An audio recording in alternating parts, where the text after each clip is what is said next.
जय हिंद दोस्तों, मेरी कहानी मेरी ज़ुबानी में आपका स्वागत है। आज हमारे साथ है दिनेश गुप्ता सर, जो कि एक आईआईटीएन है और जिन्होंने ओएनजीसी में सर्विस करी। आज हम उनसे जानेंगे कि स्कूल की लाइफ उनकी किस तरीके से थी, उन्होंने आईआईटी की प्रिपरेशन कैसे करी और फिर ओएनजीसी में उन्होंने जो सर्विस की है उसमें क्या क्या चैलेंजेस उन्होंने फेस किए। तो मैं स्वागत करता हूं दिनेश गुप्ता सर का हमारे इस एपिसोड में। Thank you Pankaj ji. आपने मुझे यहाँ बुलाया और मेरे बारे में जानने के लिए आप उत्सुक हैं। तो मैं दो तीन चीज़ें शुरू में आपको बताना चाहूँगा कि मैं एक बड़े ही निम्न वर्ग फैमिली से बिलोंग करता हूँ। मेरे माँ बाप जो थे वो मेरे पिताजी जॉब करते थे, एक सरकारी नौकरी करते थे, लेकिन बहुत ज़्यादा पढ़े लिखे भी नहीं थे।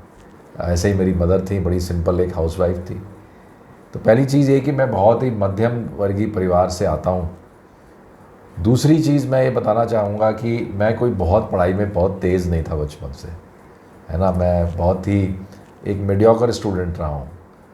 हाँ, और तीसरी चीज़ ये बताना चाहूँगा कि ज़िंदगी में कुछ ऐसे आपको व्यक्ति लाइफ में मिलते हैं जो कि आपकी दिशा बदल देते हैं ज़िंदगी की, और वो जब तक आपकी ज़िंदगी में आते हैं उसके पीछे सबसे बड़ा मैं कारण मानता हूँ ईश्वर का कृपा और आपके माँ बाप का आशीर्वाद, जिसकी वजह से ऐसे लोग आपकी ज़िंदगी में आते हैं जिससे आपकी जीवन को एक नई दिशा मिल जाती है। मेरे साथ भी ये तीनों चीज़ें हैं, और जो भी मुझे यहाँ सुन रहा है उनको ये समझ में आना चाहिए कि मैं कोई एक्स्ट्रा ऑर्डिनरी नहीं हूँ ना। मेरे पास कोई I was not born with a silver spoon, है ना। मैं नॉर्मल सा था, लेकिन हाँ, today when I look back I am very happy and very proud to feel कि मैं बहुत ही एक अच्छी ज़िंदगी जी मैंने। तो पंकज जी, मैं आपको ये बताना चाह रहा था कि स्टार्टिंग में मेरे फादर जो थे वो खुद तो बहुत पढ़े लिखे नहीं थे, लेकिन उन्होंने एक बहुत चीज़ उनको पता था कि पढ़ना लिखना बहुत ज़रूरी है। तो उन्होंने हमारे को बचपन से ही मेरे दिमाग में ये बिठाया कि बेटा, अगर पढ़ोगे, अच्छा पढ़ाई लिखाई करोगे तो आप अपने जीवन में एक सफल व्यक्ति बन सकते हो। मैंने शुरू में तो मैं, जैसे कहते हैं ना बच्चे वो शरारती होते हैं, हम भी शरारती थे। एक अच्छे स्कूल में उन्होंने एडमिशन कराया। मैं आज कई बार सोचता हूँ कि उन्होंने इतनी छोटी सी आमदनी के अंदर भी ये कैसे निर्णय लिया कि मैं देहरादून के एक बहुत ही बेहतरीन स्कूल में मैं पढ़ा, और उन्होंने मेरा वहाँ एडमिशन कराया। और वहाँ पर जो माहौल था वो माहौल मेरे घर के माहौल से बिल्कुल अलग था। वो एक स्कूल, एक प्रसिद्ध स्कूल है देहरादून का, सेंट जोसेफ अकेडमी, वहाँ मैं पढ़ा। और वहाँ पर मैं कोई बहुत अच्छा स्टूडेंट नहीं था, क्योंकि जो और बच्चे आते थे उस स्कूल में वो अच्छे अच्छे परिवारों से आते थे। तो मैं एक मीडियोकर स्टूडेंट था। क्लास मैं कहूँगा मेरी may be around 7th 8th तक मैं बहुत ज़्यादा गंभीर नहीं था पढ़ाई के लिए। हाँ, इतना ज़रूर था कि मैं पास हो जाता था। लेकिन अचानक दो चीज़ें मेरे साथ घटनाएं घटी जिससे मेरा फोकस पढ़ाई पे थोड़ा हो गया। पहली घटना मेरे साथ ये घटी कि फ़िज़िक्स सब्जेक्ट में मेरे को बड़ा मज़ा आने लगा। मेरे को जब फ़िज़िक्स पढ़ाई गई पहली बार 6th क्लास में हमारे फ़िज़िक्स लगी, तो somehow I liked the subject, और फ़िज़िक्स में मेरा एक चाव आ गया और फ़िज़िक्स में पढ़ने लगा। तो फ़िज़िक्स में मेरे को काफ़ी अच्छे नंबर आने लगे। साथ ही साथ में मैथ्स भी थी, बट फ़िज़िक्स ज़्यादा मेरे को अच्छी लगती थी।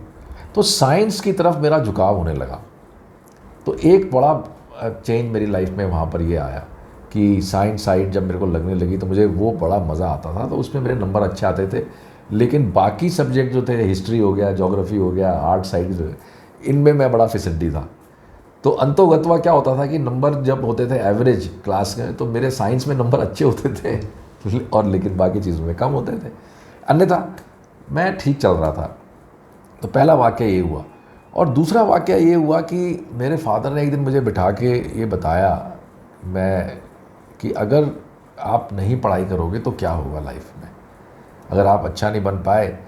तो मेरे पिताजी ने मुझे बोला कि भाई हम इतने पैसे वाले तो हैं नहीं बेटा कि तुम्हारे को कोई धंधा करा दें, कोई बिज़नेस करा दें, लेकिन फिर ये है कि तुमको फिर छोटा मोटी कोई नौकरी करनी पड़ेगी। और उन्होंने मुझे इस दिमाग में रखते हुए कि मैं पढ़ाई में बहुत अच्छा तो हूँ नहीं, तो मुझे एक टाइपिंग स्कूल में भर्ती करा दिया उन्होंने। तो टाइपिंग स्कूल में मेरे फादर ने भर्ती कराया ये सोच के कि शायद मैं बहुत अच्छा पढ़ाई में नहीं हूँ, तो मेरे को कोई छोटी मोटी नौकरी तो मिल ही जाएगी। उस टाइम स्टेनो हुआ करते थे, तो उन्होंने मुझे एक टाइपिंग स्कूल में भर्ती करा दिया। मैं पहले दिन वहाँ टाइपिंग स्कूल में गया तो मैंने देखा कि वहाँ पर सारे बच्चे जो हैं वो टाइपिंग कर रहे हैं। और मैंने पूछा अपने सर से कि सर ये टाइपिंग करने के बाद आप क्या सोचते हैं मुझे किस तरह की नौकरी मिलेगी?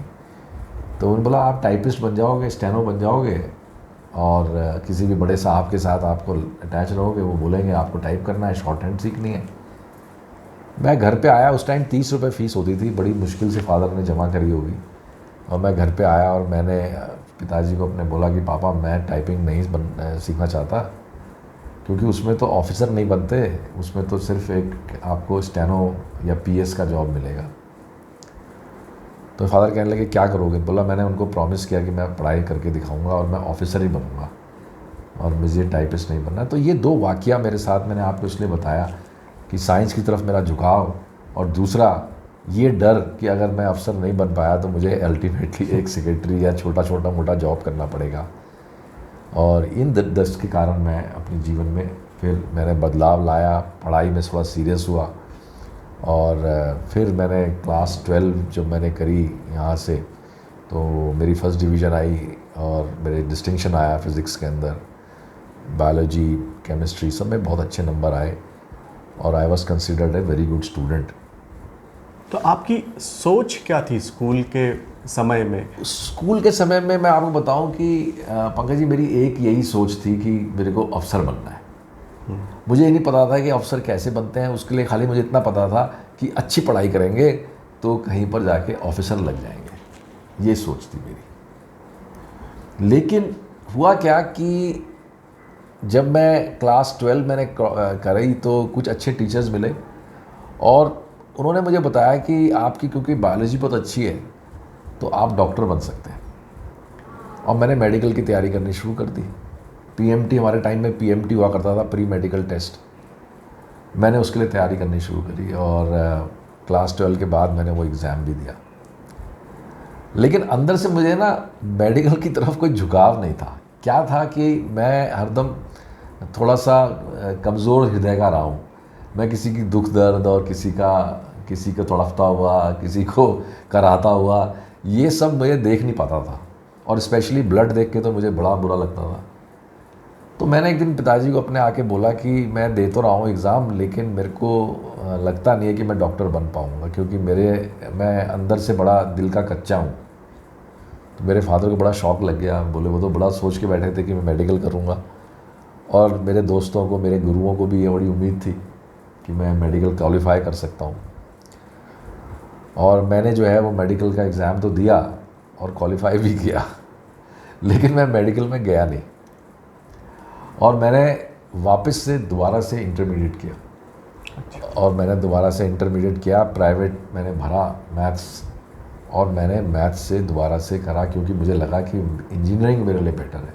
तो मैं आप लोगों से एक ही बात कहना चाहूँगा कि इससे एक सबक मुझे ये मिला कि बच्चे को जिस तरफ इच्छा है जाने की, तो प्रोत्साहन माँ बाप को उधर देना चाहिए।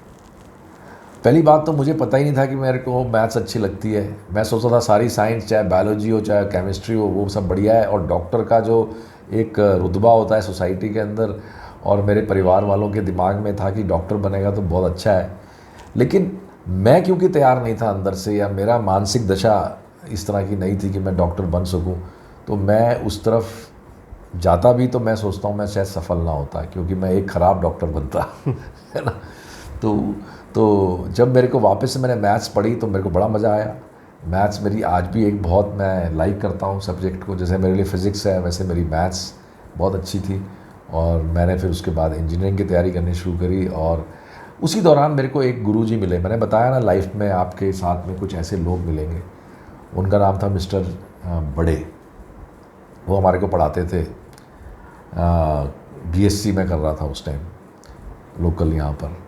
तो उन्होंने मुझे बोला, मेरी प्रतिभा को उन्होंने पहचाना और उन्होंने मुझे बोला कि तुमको अच्छे इंस्टीट्यूट्स में जाके पढ़ाई करनी चाहिए और तुम तैयारी करो किसी उस time Roorkee was one of the best, हमारे घर से नज़दीक भी था और मेरे को लगता था कि घर के पास रहेगा तो सस्ता ही पड़ेगा, आने जाने का खर्चा बचेगा, बट उसमें एडमिशन्स बहुत मुश्किल है, आप तैयारी करो। तो मैंने तैयारी करी और 1 साल मैंने ड्रॉप किया, 1 साल मैं घर पे रहा और मैंने तैयारी करी और अल्टीमेटली मैं क्रैक कर गया और आई देन जॉइन रुड़की।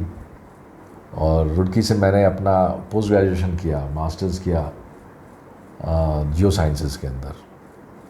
और जब मैं वहाँ से पास आउट होके निकल रहा था तो मैं वहाँ भी मेरिट स्कॉलर था और मेरे को बड़ा मज़ा आता था। मैं कई बार सोचता हूँ कि लोग पढ़ाई में मेहनत करते हैं, लेकिन मैंने पढ़ाई को हरदम एंजॉय किया। मैंने पढ़ाई में जितनी मस्ती मैंने शायद रुड़की में मारी कहीं भी नहीं मारी।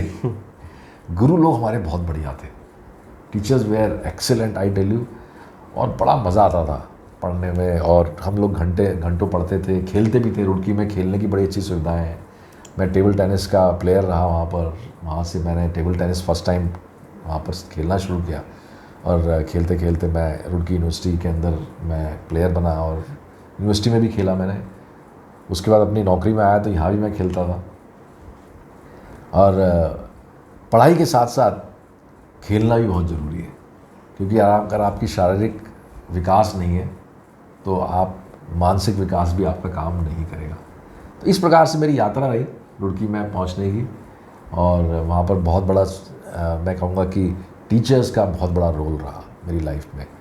मेरे को टीचर्स ने हर पल उन्होंने मेरी हेल्प करी। लेकिन एक चीज़ ज़रूर है कि हाँ, मैं भी टीचर्स को बहुत लाइक करता था, उनको रिस्पेक्ट करता था, उनकी बातें सुनता था। और जब मैं पास आउट हुआ तो एग्ज़ाम्स होते थे हमारे लास्ट फाइनल ईयर में, तो मैंने कई एग्ज़ाम्स दिए, 4-5 एग्ज़ाम्स दिए और by God's grace I qualified all of them. मैंने यूपीएससी भी क्वालिफाई किया, जियोलॉजिकल सर्वे ऑफ इंडिया में मेरे को एज ए जियोलॉजिस्ट भर्ती मिली। फिर मैं हाइड्रोलॉजी में जब मैंने हाइड्रोलॉजिस्ट में भर्ती हुआ, कोल इंडिया में मेरा भर्ती हुआ, सेंट्रल ग्राउंड वाटर बोर्ड में मेरा भर्ती हुआ एज ए ऑफिसर। सो जो मैं सोच रहा था कि ज़िंदगी में स्टेनो बनूंगा, लेकिन जब रुड़की में निकला तो I had lot of opportunity.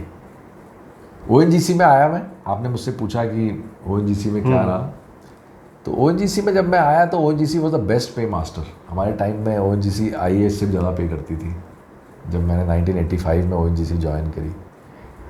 और देहरादून का मैं बिलोंग करता हूँ, तो यहाँ पर क्या था कि ओएनजीसी का बहुत ही रुतबा था।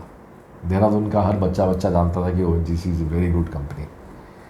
और ओएनजीसी के अंदर एज ए जियो साइंटिस्ट मैंने ज्वाइन किया और वहाँ पर ऑलमोस्ट 37 इयर्स की जर्नी मेरी रही। कई जगह मैं रहा, पोस्टेड अलग अलग जगह रहा और बड़ा एंजॉय किया।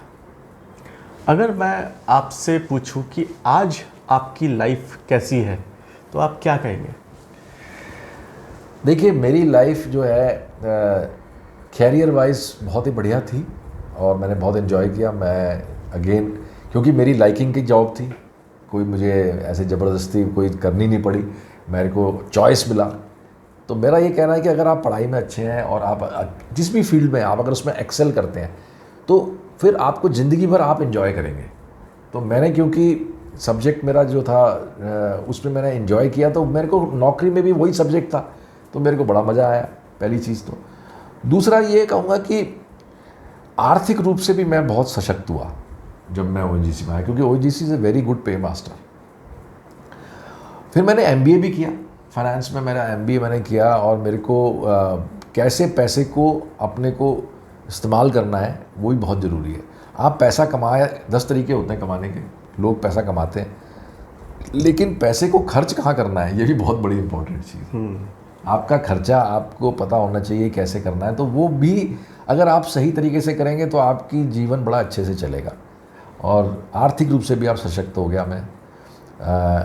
तीसरा जो बड़ा अच्छा पहलू रहा वो ये रहा कि मैं शारीरिक रूप से भी बहुत सशक्त हुआ और पढ़ने का क्योंकि शौक़ था, तो पढ़ने की जो ये आदत थी वो पढ़ते रहा, तो उसकी वजह से मैं मानसिक रूप से भी बड़ा सशक्त हुआ। तो ये सारी चीज़ें मैं कहूँगा कि बड़ी इम्पॉर्टेंट हैं लाइफ में। मानसिक रूप से भी अच्छा रहना, शारीरिक रूप से भी अच्छा रहना, आर्थिक रूप से भी अच्छा रहना, और ये सारी चीज़ें मेरे को लगता है मेरी जीवन में मुझे मिली, और इसके लिए मैं भगवान का बहुत बहुत धन्यवाद करता हूँ। एक बात आपने कही थी कि आपके फादर ने कहा था कि हम तुझको बिज़नेस नहीं करा सकते, और आज आप बिज़नेस भी कर रहे हैं, जॉब के साथ साथ आप एक बिजनेसमैन भी हैं। तो उसके बारे में आप क्या बताना चाहेंगे हमारे व्यूअर को? देखिए, बिज़नेस जो है ना, पहले के टाइम में हम ये सोचते थे, जब मेरे फादर के टाइम में, कि बिज़नेस अगर करना है तो दो चीज़ें बड़ी ज़रूरी हैं। पहली चीज़, आपके पास पैसा होना चाहिए, तभी आप कोई अच्छा बिज़नेस कर सकते हैं। छोटा मोटा बिज़नेस नहीं, छोटे मोटे बिज़नेस में तो गुजारा करना बड़ा मुश्किल है। मेरे फादर ने पहले बिज़नेस करा भी था और उसमें उन्होंने बहुत नुकसान भी उठाया था, तो इसलिए उनको पता था कि बिज़नेस तो अगर आप करेंगे तो पैसा चाहिए आपको उसके लिए। और दूसरी बात जो उनको लगती थी कि भाई आपका रिस्क बहुत है बिज़नेस में। उनको उस टाइम ऐसा लगता था कि भाई अगर बिज़नेस फेल हो गया तो आपके पास आप पैसा पूरा डूब सकता है, क्योंकि वो पहले बिज़नेस में डुबो चुके थे उस पैसे को। तो इसलिए वो बिज़नेस के अब मूड में नहीं थे, और ना उन पर इतनी पूंजी थी कि वो मुझे कोई नया बिज़नेस कराते। और उन्होंने मुझे 7वीं 8वीं क्लास के अंदर ये बड़ा क्लियरली बता दिया था कि बेटा, आपको पढ़ाई करके नौकरी करनी है, और अच्छी नौकरी पाने के लिए आपको अच्छी पढ़ाई करनी है। तो पहला चीज़ तो ये था। लेकिन हाँ, ये मेरे को पता था, या मैं देखता था अपनी चारों तरफ, कि जो लोग आर्थिक रूप से बड़े सशक्त हैं और जो अच्छा लाइफ लीड कर रहे हैं, लाइफ स्टाइल जिनकी बहुत अच्छी है, वो व्यक्ति हैं जिनके पास कुछ ना कुछ तरह का बिज़नेस है। ये चीज़ मुझे मालूम थी। और जब मैंने MBA किया तो मुझे बड़ा क्लियर हो गया कि MBA में मुझे कंपनीज़ का जो वर्किंग होती है उसके बारे में समझ में आया, ओनर्स का रोल क्या होता है ये समझ में आया। तो मेरे को समझ में आया कि अगर आपको जीवन में, क्या कहते हैं, समय और पैसे की आज़ादी चाहिए, तो वो नौकरी में शायद संभव नहीं है। आप पैसा तो नौकरी में आपको मिल जाएगा, लेकिन आपका समय नहीं मिलेगा आपको। बिज़नेस अगर आपका एक बार अच्छे से चल पड़ा तो आपके पास समय और पैसा दोनों होगा। ये चीज़ मुझे समझ में आ गई थी, लेकिन मेरे पास कोई तरीका नहीं था कि मैं नौकरी के साथ कोई बिज़नेस कर पाऊँ, क्योंकि वही बात थी, नौकरी में उतना पैसा नहीं था और ना समय था। इसी दौरान मेरे को एक ऐसा व्यक्ति मिले जिन्होंने मेरे को इंटरनेट के माध्यम से, आज की डेट में मुझे मालूम है कि आप सब जानते हैं कि internet has played a level playing field. सब बिजनेसेस को बराबर कर दिया इंटरनेट ने। कोई आदमी गांव में बैठा है, कोई आदमी शहर में है, कोई पहाड़ में, कहीं पर भी है, लेकिन अगर वो कनेक्टेड है तो वो कई काम कर सकता है, जैसा कि जो शहर में कर रहा है या जो गांव में कर रहा है। वो सारा चीज़ उसके लिए लेवल प्लेइंग फील्ड है, बराबर है। तो ऐसा कोई बिज़नेस हो जिसमें कि आप अपने समय से काम कर सकें और आपके लिए कोई ज्योग्राफिकल लिमिट ना हो, समय की कोई पाबंदी ना हो, ऐसे बिज़नेस की मैं खोज में था, और जो कि मॉडर्न वे से चलता हो। और उसी टाइम मेरी लाइफ के अंदर नेटवर्क डिस्ट्रीब्यूशन का एक बिज़नेस आया, और जिसके अंदर की नंबर 1 कंपनी आप जानते हैं, एमवे कॉरपोरेशन, उसके साथ मेरे को संपर्क में आया मैं, और मेरे को इसमें गाइडेंस बहुत अच्छी मिली। मेरे को एक व्यक्ति मिले, वो भी IITian है, मिस्टर दिनेश कंडवाल। उन्होंने मेरे को बहुत हेल्प करी, उन्होंने मुझे गाइड किया, उन्होंने मुझे मेंटरशिप दी। और इस प्रकार से अपने फ्री समय में, अपनी नौकरी के करते करते जो मुझे समय मिलता था, मैं और मेरी वाइफ मिल के हमने पार्ट टाइम के अंदर हमने एक बहुत बड़ा एक नेटवर्क बनाया।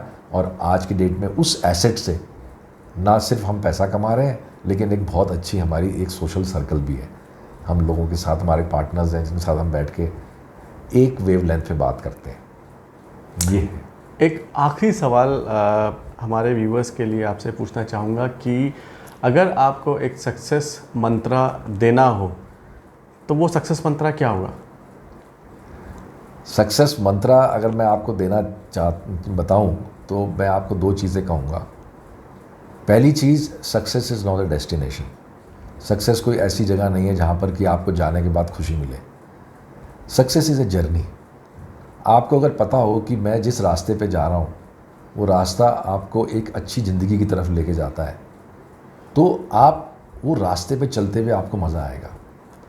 तो आप ये कोशिश करें, पहली चीज़, कि वो रास्ते को चयन करने के टाइम में आप बड़े समझदारी से काम करें। तो सक्सेस का सबसे बड़ा मंत्र मैं आपको ये बताऊंगा कि finding the right path on which you can walk. Life long आप अगर आप वॉक करेंगे और सही रास्ते पे अगर आप जा रहे हैं तो आप उस जर्नी को एंजॉय करेंगे, और वही सब सक्सेस है, because success will give you happiness. एक टीचर है, उसको पढ़ाने में मज़ा आता है, उसने एक बहुत अच्छी तरह से पढ़ाई करी है और बड़ा अच्छा पढ़ाता है, तो वो ज़िंदगी भर पढ़ा सकता है, उसको उसमें हर रोज़ मज़ा आएगा। इसी प्रकार से जो भी फील्ड में आप हैं, उस फील्ड को सेलेक्ट करने से पहले आप अपने आप से पूछें कि आपको मज़ा किस चीज़ में आता है। अगर आपको जिस चीज़ में मज़ा आता है वही चीज़ आप ज़िंदगी भर करते हैं, तो वो आपको आगे चल के एक अच्छी ज़िंदगी दे सकती है और हैप्पीनेस प्रदान कर सकती है। तो पहली चीज़ है, सक्सेस का मंत्र यही है। दूसरी चीज़ जो मैं आपको बताना चाहूँगा कि लाइफ में आपको ये समझना चाहिए कि there are people who are there to help you, provided you are ready to accept their help. ज़िंदगी में आपको ऐसे लोग मिलते हैं और आपकी ज़िंदगी में ज़रूर आएंगे, लेकिन वो तभी आएंगे कि आप अगर ऐसे लोगों की को कहते हैं ना, कनेक्ट करने के लिए तैयार है ऐसे लोगों के साथ। हम अकेले सब कुछ नहीं जानते, लेकिन हम बहुत सारे लोगों को जानते हैं जो हमें सिखा सकते हैं, जो हमसे हम सीख सकते हैं। तो सफलता जो है वो एक व्यक्ति का काम नहीं है, सफलता एक टीम वर्क है। मिल के जब हम चलते हैं, काम करते हैं, तो वो आपको एक ज़्यादा अच्छे मुकाम पे लेके जा सकती है। ये मैं 2 मंत्र कहूँगा। बहुत बहुत धन्यवाद गुप्ता सर। आपकी स्टोरी सुनकर मुझे यकीन है कि हमारे व्यूअर्स को भी बहुत मज़ा आएगा, जैसे कि मुझे मज़ा आया। और मैं कोशिश करूँगा कि इसी तरीके की स्टोरीज़ आप लोगों के सामने फिर से लाता रहूँ। तब तक के लिए धन्यवाद। Thank you. Thank you.